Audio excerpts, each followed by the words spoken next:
¿Cómo les va? Muy buenas noches, bienvenidos a otro Planá, el debate aquí que se abre en Canal 5 como todos los sábados.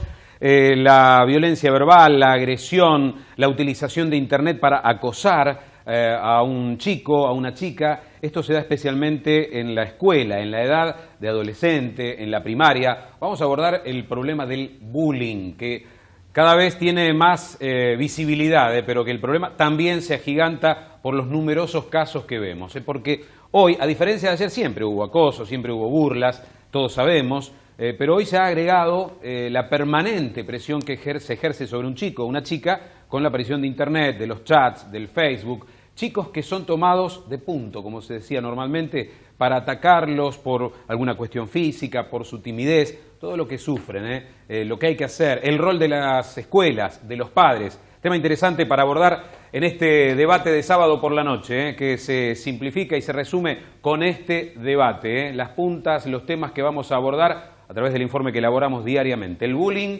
es el tema central aquí en Planá. Vamos. Burlas, humillación, insultos, un hostigador, una víctima y la complicidad de un grupo que mira y no interviene, que apoya y participa. Estos son los componentes de una forma de violencia cada vez más extendida en nuestro país, llamada bullying. 6 de cada 10 alumnos sabe de situaciones constantes de intimidación, hostigamiento o ridiculización. 2 de cada 10 chicos reconoce sufrir burla de manera habitual. Son datos que surgen de un estudio realizado por UNICEF Flaxo en escuelas secundarias de gestión pública y privada. El término bullying, que literalmente se traduce como intimidación, es la denominación que se le dio a este fenómeno en los Estados Unidos e Inglaterra, donde las investigaciones académicas sobre el tema datan de los años 70 y al día de hoy se sigue investigando. ¿Cuál es la diferencia entre el bullying y los conflictos normales entre pares? ¿Cómo hablar con los jóvenes sobre el bullying? ¿Es mi hijo el intimidador? Y si lo es, ¿qué hacemos? Hoy en Planá, preguntas y respuestas sobre bullying.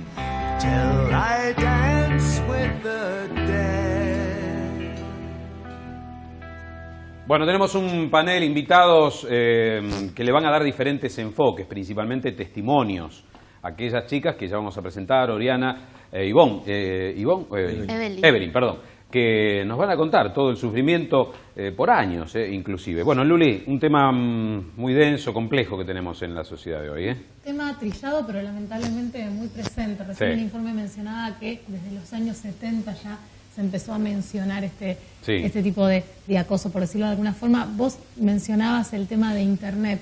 Yo creo que Internet lo que hizo fue visibilizar más algo que viene pasando hace tiempo. Claro. Digo, a lo mejor lejos de ser una herramienta que se usa para hostigar, también es una herramienta que facilitó que se visibilice y se pueda enfocar esta problemática y tratar de abordarla.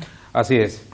Bueno, vamos a tener las voces del Ministerio de Educación, porque nosotros planteamos ¿cuál es el rol de las escuelas? Hemos escuchado innumerables ocasiones también aquí en Planá de padres que tuvieron que cambiar a sus hijos de las escuelas porque no les quedó otra, cuando debería ser al revés, ¿no? Los victimarios, los que acosan, tendrían que pasar por una situación de ellas, no el chico que encima de sufrir las burlas de los compañeros o de algunos de ellos, tiene que cambiar de colegio y vuelva todo a empezar. Bueno, Oriana y Evelyn, víctimas de bullying. Oriana, ¿qué pasó? ¿Cómo sufriste este hecho? Hemos visto un video tuyo en un TEDx, realmente en una exposición que nos dejó realmente sorprendidos, impactados, ¿no? ¿Nos podrías revivir qué situación viviste vos en tu vida? Bueno, generalmente fue en la primaria. Sí. Fui a 2 primarias porque a mi mamá no le quedó otra que cambiarme. Ah, te tuvieron que cambiar. Sí. Esto es lo que yo decía recién, ¿no había otra solución? No. Ya lo habíamos intentado todo para calmar la situación, pero no había apoyo de parte de los padres, claro, de los chicos, ni de los chicos, y mucho menos la institución. Sí. Era como un tabú hablar de todo esto. ¿Cuándo comenzaste a sufrir, Oriana, esta presión? Entre los 6 y los 7 años. Ajá. ¿Motivo de ese acoso, de esa agresión? Y era por mi cuerpo, mi color de piel, mi estatus social. Yo iba a una escuela donde se pagaba una cuota alta. Ajá. Y los padres tenían altos cargos en lo que es la municipalidad o tribunales, hospitales, mientras que mi mamá tenía un laburo humilde y trabajaba 12 horas al día para darme pan. Claro. Claro, compartías la escuela con chicos de una posición económica alta. Mayor que la mía. ¿Y te lo hacían notar? Me lo hacían notar todo el tiempo. Ajá. Era siempre muy constante y era todo el curso contra mí. ¿Y qué tipo de agresión? Me dijiste también sobre tu físico. ¿Por qué, Oriana? Claro, pues yo de chiquita, vamos a ser sinceros, yo era gorda. Ajá. Yo era bajita Sí. y era muy corpulenta. Claro, claro. Entonces, estaba la época donde se veía lo que era la telenovela de Patito Feo, que estaban las populares y las divinas. Sí. Y yo directamente era Patito. Claro. Y siempre era atacándome a mí, de pasar un grupo al lado mío y gritarme cosas. ¿Constantemente? Todo el tiempo, todos los días, y no había manera de pararlo. ¿Y era numeroso el grupo que te hostigaba, Oriana? Y conmigo eran 35 alumnos en el curso, sí. Y eran todos. No, ¿eras Todos. víctima de las burlas de prácticamente todo el curso? Sí, Uy, no. perdón. Nunca hubo alguien que estuviera, un compañero más que Sí. nada, que estuviera a mi lado diciéndome quedé tranquila, es broma, no te lo tomes en serio. Oriana, ¿y vos podés traducir en las palabras que usaban con vos? ¿Nos podés contar cuáles eran las descalificaciones, de qué tipo? Negra de la villa, gorda que no sirve para nada, tenía muchos apodos, bueno, Patito Feo, me llamaban Fiona, que es la novia de Shrek, muchísimos, incontables. ¿Pediste ayuda? ¿Estuviste mucho tiempo? ¿Guardaste esto? ¿Cómo recordás? ¿Cómo lo vivías, Oriana? Bueno, yo llegaba de la escuela, porque mi mamá encima pagaba transporte, porque no había manera de llevarme, Sí. y llegaba de la escuela y abría la puerta de mi casa llorando. Ajá, Entonces ahí mi mamá decía, ¿qué pasó? claro. Y yo le contaba, y bueno, también yo vivía con mis abuelos, Sí. y ellos también se preocupaban por mí, qué era lo que me pasaba, qué solución le podíamos dar. Nos sentábamos a hablar y llegábamos a que mi mamá llamaba por teléfono a los padres de mis Sí. compañeros para que no volviera a pasar. Claro. Pero no había compromiso ni del lado institucional, ni de los padres, y mucho menos de mis compañeros, porque las burlas no cesaban. Ajá. ¿Y esto duró mucho tiempo? Y luego del cambio de escuela, que yo me cambié, hice 5º año, empecé en una pública, algo totalmente diferente. El bullying siguió. En la otra escuela también fuiste víctima de bullying. Sí. 2 chicas. Claro.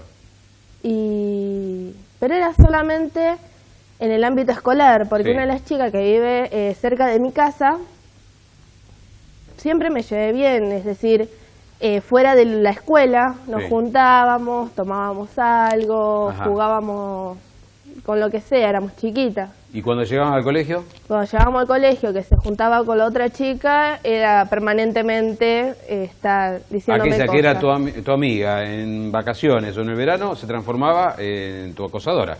Exacto. Qué bárbaro. A mí me llama la atención, y ya volveremos con los testimonios, pero Oriana tuvo que salir del colegio y lamentablemente ella tendría que haber seguido. La escuela tendría, me parece, que tomar otro camino, no que salga la víctima y queden los victimarios, ¿no? Me parece que el rol de la escuela es fundamental acá. Diana Ambrosis, como delegada de Regional Sexta del Ministerio de Educación, María Fernanda Tabela, también delegada del Ministerio de Educación, ¿qué piensan? ¿Acá hay una falencia en las escuelas, les parece, para tratar este tipo de temas? Claramente la responsabilidad es institucional. Las escuelas son el mejor lugar, y estamos convencidos de eso, para que nuestros estudiantes estén, para que los niños, niñas y adolescentes estén, y debe ser el mejor lugar. Sí. Entonces, acá con el relato de Oriana, lo que claramente falló es el abordaje integral de la escuela, porque esto es algo que realmente hay que ponerlo sobre la mesa. Claro. ¿Están los docentes preparados para atacar este problema? Los docentes, algunos ya están preparados porque nosotros tenemos un programa de abordaje Sí. sobre situaciones de violencia que se llama Lazos, donde se construyen los consejos de convivencia, y viene funcionando hace unos años. Sí. Ahora estamos reforzando, incluimos primarias porque tenemos equipos territoriales, pero Claro. además se está haciendo una formación no solamente presencial, sino también virtual. Pero esto es un camino de todos los días, un paso más, un paso más. O sea, Arístides, que está acá y que ha trabajado muchísimo con este tema y que lo trabaja todos los días, sabe que de la noche a la mañana no vas a cambiar la realidad, sino de que hay que fluya la palabra, que haya diálogo, que también los actores institucionales, los adultos, que somos los responsables de ustedes, los estudiantes, también tienen que generar esto, digo. Claro. Y si bien están las herramientas, a veces no se utilizan. María Fernanda, esto de la escuela, ¿no? Porque además muchos entienden, bueno, si es problema de chicos lo tienen que solucionar entre los chicos, o ver que no se puede solucionar, van los padres, concurren, plantean el problema. Sí, el problema es que la problemática del bullying usualmente se está pudiendo visualizar y conversar ahora y poder hablar, es como planteaba Luisina, ¿no? Esto de las redes sociales, de la televisión, de que los chicos puedan hablar con sus padres, de alguna manera lo masifica y lo hace conocible, porque usualmente, y esto, el bullying no es un fenómeno nuevo, ya lo planteaban en los años 70, bien, pero era, arréglate, que te pegan, lo tiene de hijo, pégale una piña, como si con eso uno antes lo iba a solucionar. Bien, hoy el acoso es de las 24 horas, ya que citas las redes sociales. Exactamente. Porque continúa fuera de la escuela. Es terrible el daño que le produce a la víctima a nivel psíquico y hasta físico, porque los chicos llegan a sufrir problemas físicos de dolores de estómago, dolor de cabeza, o sea, lo llegan a sentir en su propio cuerpo. Claro. Lo importante es nuestro rol como adultos, ¿no? ¿Qué es lo que nosotros vamos a hacer? Desde casa, pudiéndolo escuchar, porque gracias a que Oriana tenía familia que la podía contener, se pudo resolver, tal vez no de la mejor manera, porque la mejor manera era que la institución también se pudiera hacer cargo de esto. Esto que lo tuviera que cambiar de colegio no es una buena señal. No, pero no significa de que, como planteaba Diana recién, no se esté trabajando justamente en el abordaje para poder trabajarlo de forma institucional. De hecho, una cosita más. Estamos trabajando justamente para poder ver la problemática, no solamente desde el binomio víctima-victimario, sino de poder ampliarlo a toda la comunidad, porque también, si uno lo piensa, hay testigos permanentes del bullying adentro del aula que también sufran del bullying. Porque no es un dúo, o 2 contra 1, 3 contra 1, es todo un curso, porque el que calla también sufre. ¿Cómo lo ves, Arístides, el problema? Vos que te abocás a esta tarea desde hace tanto tiempo. Es un problema difícil de resolver, pero estoy convencido de que cuando intervenimos los adultos, generalmente el problema se resuelve. Y se resuelve, como bien decían, dentro de la institución. ¿Y cómo se resuelve? ¿Cuáles son los pasos? Interviniendo, escuchando a los chicos, hablando con ellos, citando a los papás si es necesario. Estás haciendo eje en los docentes y en los directivos de los colegios. Sí, seguro, sí. Sí, hay que involucrarse. Sí, la solución de decirle, señora, señor, su hijo es conveniente que se cambie de escuela, yo no acuerdo en nada con eso. Es decir, el problema hay que resolverlo dentro de la institución, con la víctima, con el victimario, con los espectadores. Si los espectadores no son pasivos y terminan siendo cómplices, el bullying se termina inmediatamente, porque quien es victimario, quien ejerce violencia y acosa a la víctima, lo hace para mostrárselo a los demás. Claro, y entonces, encuentra terreno fértil cuando ve que no pasa nada. Cuando ven la sonrisa cómplice, con Pablo, que trabajamos el tema, me acuerdo que él decía que más le duele al chico acosado que se ría, su mejor amigo, como decía antes Oriana, aquella que compartía con ella momentos de estudio o de diversión, y que dentro del aula se ríe cuando a ella la están acosando. Eso le duele más que quizás una cachetada, una piña o una agresión en forma violenta. Claro. Pablo Zucarrat es psicólogo, y ¿por qué determinadas víctimas? ¿Por qué el rol de victimario? ¿Cómo ves esa relación, ¿no? ¿Cómo comienza? ¿Cómo ves el problema? Bueno, como estamos hablando y con las chicas, que tuve la suerte de tenerlas como alumna, a Oriana, y la verdad que fue un curso donde encontramos emocionalmente conectarnos, y yo creo que también la base de toda esta realidad justamente son nuestras emociones. Nosotros hace más o menos entre 10 y 12 años, inclusive más, 21 años, que que se está trabajando el tema de las emociones a nivel mundial. De hecho, en Europa hace 12 años se está dando como currícula en las materias, así como matemática o idioma, se da inteligencia emocional en las escuelas primarias y secundarias. ¿Para qué? Para prevenir justamente factores de violencia o situaciones de violencia, y también para potenciar y ser inteligente emocionalmente, porque hoy en el mundo se valora mucho más ese factor.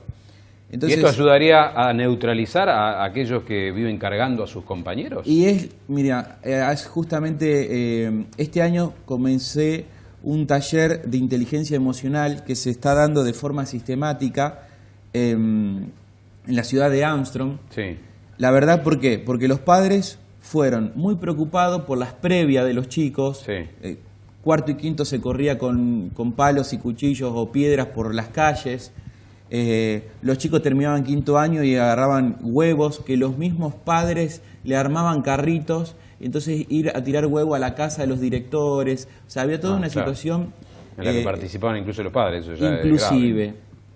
Que con Aristide lo vimos muchas veces. A veces los primeros que se resisten a reconocer que su hijo es un acosador es el mismo padre, porque dice, no puede ser, mi hijo no es así. Entonces todos estos talleres de inteligencia emocional apuntan justamente a que los niños puedan desarrollar, hablar, expresarse y poder empezar. Ayer hicimos justamente un taller donde los chicos hablaban, dos grupos, y le decían cosas o emociones o virtudes lindas a ese chico. Y una chica dijo que iba a quinto grado, hacía 5 años que estaban con los chicos. Dice, es la primera vez que me dicen cosas tan lindas. Si esto pasaría todos los días, a lo mejor nos empezaríamos a comunicar o a expresarnos de otra manera. Claro. Vos recién mencionabas el factor emocional, y yo retomo el relato de Oriana, donde yo creo que ella se pudo pasar esas adversidades que pasó gracias a una inteligencia emocional de ella y seguramente al factor familiar. Digo, ¿qué pasa con el chico que no tiene esa contención familiar ni tiene esa, a lo mejor, inteligencia emocional como para sobrepasar la adversidad que está pasando? La idea es que justamente que las instituciones, a veces las instituciones son paliativas, o sea, yo también trabajé mucho en clubes. Pero yo me refiero a lo mejor a las secuelas. ¿Cuáles son las secuelas de un chico que padece bullying? Y bueno, justamente va a aparecer de alguna manera una ignorancia, si se puede decir, emocional. Va a creer que justamente es el grado equivocado, va a creer que la ley del más fuerte... o que la culpa es de él. ¿Cómo? O que la culpa es de él, que eso lo va a arrastrar inclusive en su vida adulta. Y que se lo hacen conocer incluso, lamentablemente, los adultos, sí, ¿no? Va a tener que el problema está en la víctima. Va a tener problemas en las relaciones laborales y afectivas. Igualmente me parece interesante también, en esto, cuando hablamos de víctima y victimario, y antes que se hacía referencia, nosotros, por lo menos desde educación, siempre planteamos son estudiantes y son niños, o son menores de edad. O sea, nosotros queremos que todos estén dentro de las escuelas. Y si ese niño o adolescente que abusa, o sea, de su fuerza, o sea, que hace bullying a otro, también le está pasando algo. Entonces, es importante escuchar a los adolescentes lo que tienen para decir. Sí, pero más sufre, Diana, la víctima. Sufren todos, sí, obviamente que la víctima, porque él pero es el nosotros que diariamente como Estado tiene que ir al colegio no podemos... a enfrentarse con estos chicos que lo acosan, más allá que lógicamente... Es cierto lo que pero ¿qué pasa con los casos que se llega al suicidio? No podemos dejar y soslayar, y decir que lo que le pasó a Oriana no tendría que pasar, pero sí hay que abordarlo integralmente con todo el grupo y con toda la institución. A ver, Diego Giuliano, como concejal, que también se preocupa por este tema, organizando un encuentro anual sobre el tema. ¿Cómo ves luego de escuchar todos los testimonios? Nosotros generamos un foro anual y además una ordenanza que lamentablemente no se está cumpliendo en la ciudad y que creo que es una de las deudas importantes que tiene el municipio. Este tema de que la escuela no se quede sola. La escuela, en verdad, hoy, yo soy hijo de una directora de escuelas de hace muchos años y me acuerdo siempre de cómo se interactuaba y todas las cosas que hace una escuela. No solamente educa, la escuela por ahí alimenta, hace psicología, contiene socialmente, contiene culturalmente. Si la escuela hace un montón de cosas. Entonces, esto no es un problema que es exclusivo de la escuela, es un problema ambiental, yo diría. Hay una violencia ambiental que se mete por la ventana, por las endijas de cualquier institución, y la escuela lo sufre porque es el ámbito, yo diría, más cotidiano, más entrañable de formación. Entonces, ¿Hay gabinetes en los colegios, psicólogos para cada escuela y atender estos casos? Ya Pablo rotundamente dice no. Nuestro planteo es que nosotros en la ciudad de Rosario no lo tenemos, y la ciudad de Rosario, que es una de las ciudades, yo diría, la más importante de la provincia de Santa Fe, tiene muchísimas escuelas, más de 600. ¿Qué le pedimos al municipio? Tiene muchos psicólogos el municipio, tiene un plantel de trabajadores sociales, abogados. Que formen planteles para esto. Un servicio permanente, que coordine con la provincia, que hace su trabajo, un servicio permanente.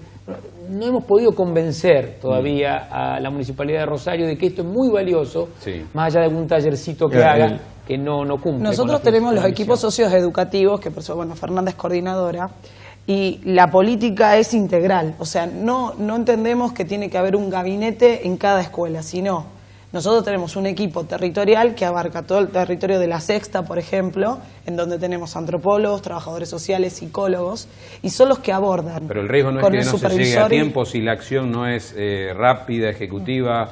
El tema Fernanda dice que no. No, nosotros trabajamos sobre la urgencia. ¿No es necesario entonces un gabinete que actúe específicamente en cada colegio? No, no es necesario, porque nosotros trabajamos bajo protocolos de intervención. Entonces, cuando la situación lo amerita, sí, directamente o interviene la coordinación o interviene el equipo territorial inmediatamente sobre la situación. O sea, no es que lo pasamos para dentro de 30 días. Yo no hablo de un servicio por cada escuela, para que quede claro. Nosotros estamos pensando en un servicio permanente a nivel municipal que acuda más rápido.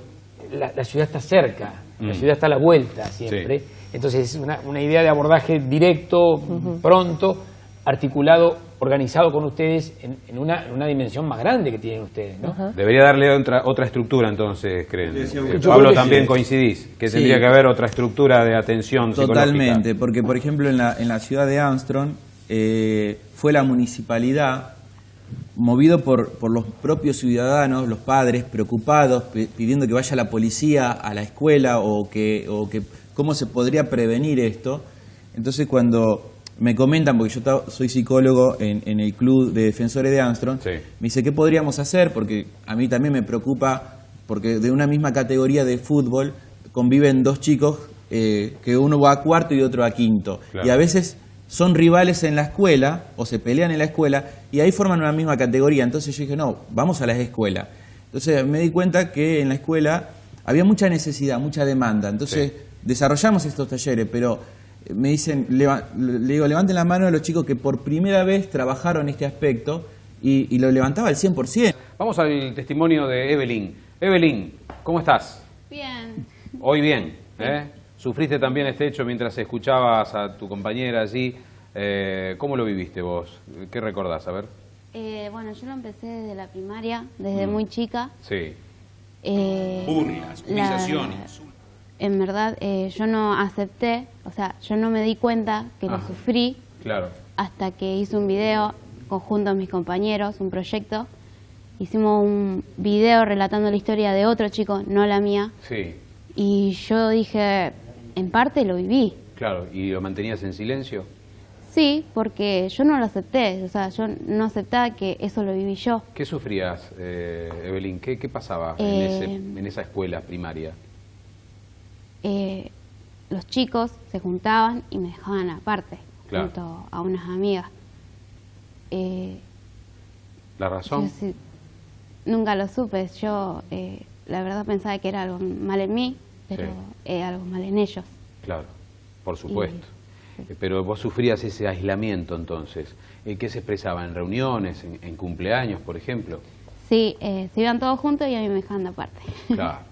Y en una edad en la que eso es trágico, es dolorosísimo, ¿no? ¿Y tenías oportunidad de charlarlo con tus padres, lo que te pasaba en la escuela? Como te dije, no lo aceptaba, entonces no sabía qué decirle a mi papá. Claro. O sea, ellos me preguntaban, Eve, ¿cómo te fue en la escuela? O yo bien. Sí. Mira, Gustavo, qué interesante esto que en el colegio se trate el tema, ¿no? Para que ella pueda reconocer lo que le está pasando, ¿no? Sí, pero la procesión iba por dentro, vos lo mantenías, lo padecías y pasaba el tiempo. Lo naturalizan. Y claro. Entonces no se dan cuenta de la realidad. ¿Y cuánto duró esa situación? Hasta Evelyn. segundo de secundaria, yo lo vi con...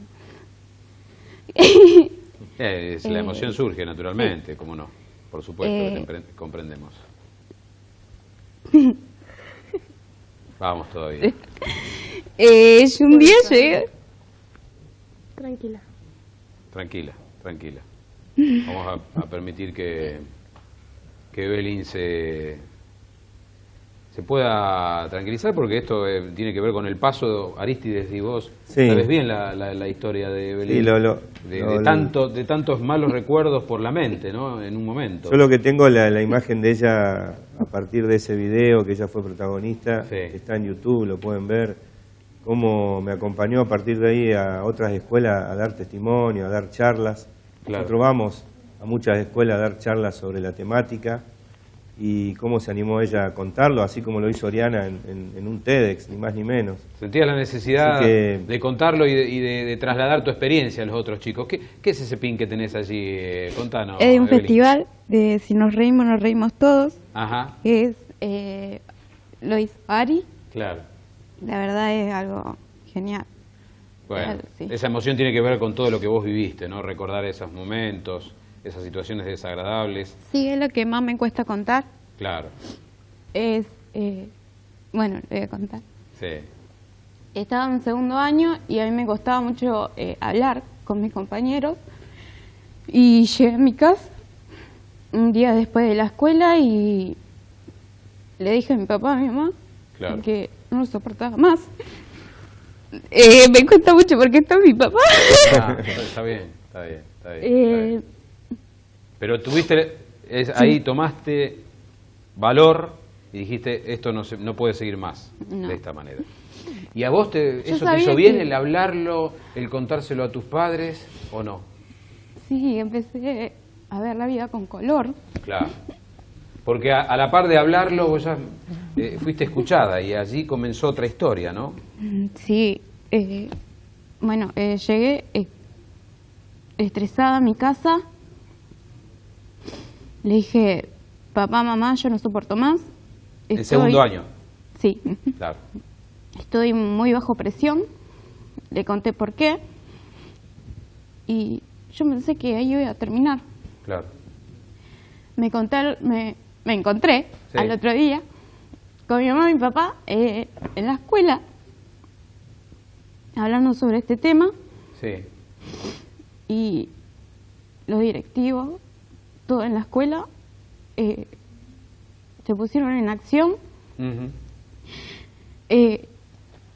incluyéndome al grupo, que éramos un grupo mínimo de 16 chicos, éramos, y me incluyeron, y la verdad empezó a...